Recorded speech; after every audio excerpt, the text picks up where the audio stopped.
Today I'm going to be reading Just Jaime, Part 4, so let's get started. Maya, you did it. You're way braver than I thought. Squeeze.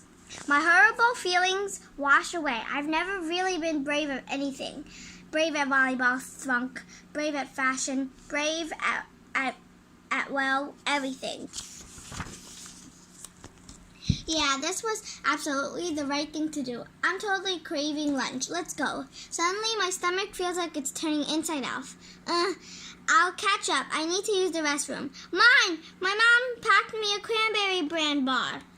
I feel sick. What's happening? Feel like tossing my cookies or my banana muffin. My heart is beating super fast too, gasping a little. What is this, a heart attack? Hey, blind girl, you're having a panic attack or something? A panic attack. That's it. I'm having a panic attack. Weirdly, knowing that makes me stop panicking a little. I'm okay. Good. I need a calm environment. Breathing and heartbeat slowing down. Still churn. Hey, can you turn that thing down? If I did the right thing, why am I panicking? Jaime. I stay in Madame Zuzasti's class for a bit. Just sitting here quietly makes me feel a little better. Once in a while, Madame Z throws me a slight smile. It's sympathetic, but not full of pity or anything. I guess I can't stay here forever. Finally, reluctantly, I stand up. Will you be okay, Jaime? I think so, thanks. I'm here the rest of the afternoon if you need anything. Okay. I start to leave, then pause. Actually, did your friend, the one you ghosted, did she make any new friends after you? Madame Z smiles. Well, this happened right after high school graduation, and we never saw each other again. But I'm 100% sure she would have made new friends. I think about it. Of course she would have. A person really can't be friendless forever unless she's a total social pariah or a serial killer or something. I straighten up. From on now, I'm going to ignore Maya, Celia, and Grace. I hang out with Anthony and Tyler. I can have other friends. Thanks again, Madame Zugasti. She gives my shoulder a little squeeze, and I leave for homeroom. We're supposed to hang out there until the bell rings for lunch/field day. I can't imagine anything I want to do less, except see her. Well, I won't let her see how much she hurt me. If there's one thing I have left, it's my dignity. Mine and a few kids rush over. Jay, you okay? I snap. Why should you care? Leave me alone. The other girls look at one another. Kyle, Lindsay, even that quiet girl, Emmy, and that smart girl, Brianna. All the students with last names starting with D. Mine is Daniels. Maya has an H name, but she was D last year. Her parents went through a bad divorce, and her mom decided to hyphenate Maya and Lily's last name to Hillary Davidson. Yeah, that wasn't confusing at all. Anyway, Maya begged to stay in our homeroom. It worked. Now I wish it hadn't. She gives me a really sad look. It's probably pity. Go away, Maya. I deliberately don't say M. The others watch me get up, looking weirded out. I'm sure they will talk. So much for my dignity. Maya, I've got the restroom to myself. Bean Girl just left. Suddenly feeling weirdly alone. It's us, Maya. Are you okay, Grace? Yeah. I don't know. My stomach hurts a little. See?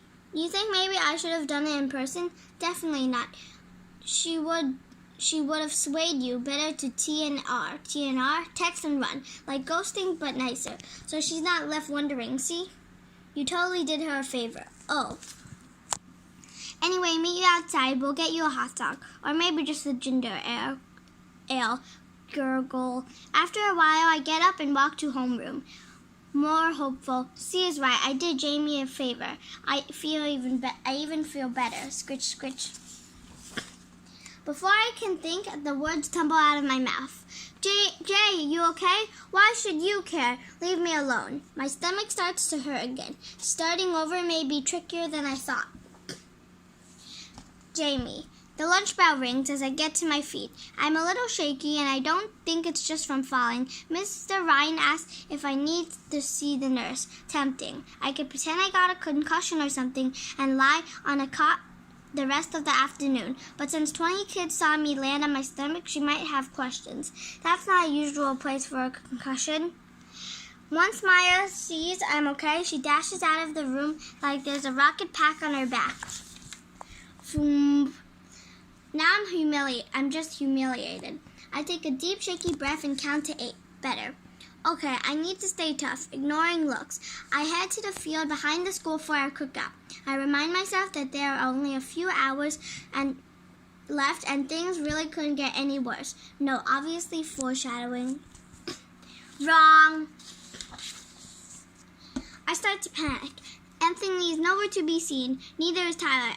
Am I not really friends with anyone else? Why didn't I make more friends? Why did I talk about everybody?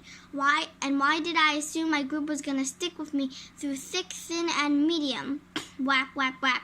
Mentally hitting self in head, not helping imaginary concussion. I'm this close to tears.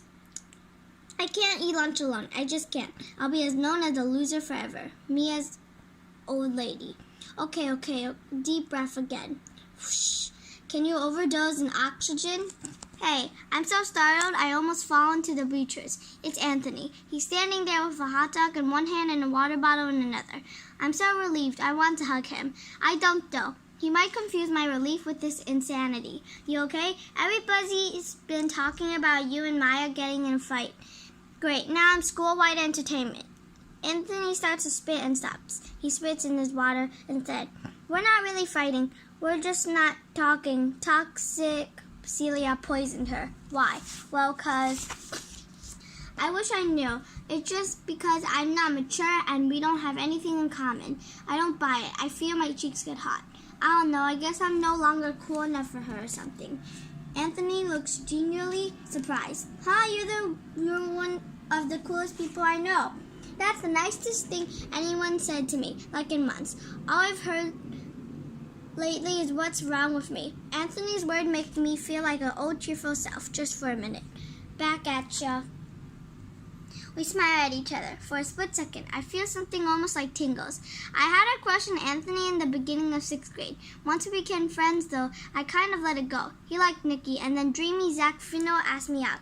Zach and I dated for a whole month, which according to my cousin is like 4 years in middle school time. Fun fact, 6th grade dating is basically just walking the halls together. OMG, why am I thinking about that ancient crush? I have more important things to worry about. Anthony takes a long swing of water and avoids my eyes. Want to sit with me and Tyler?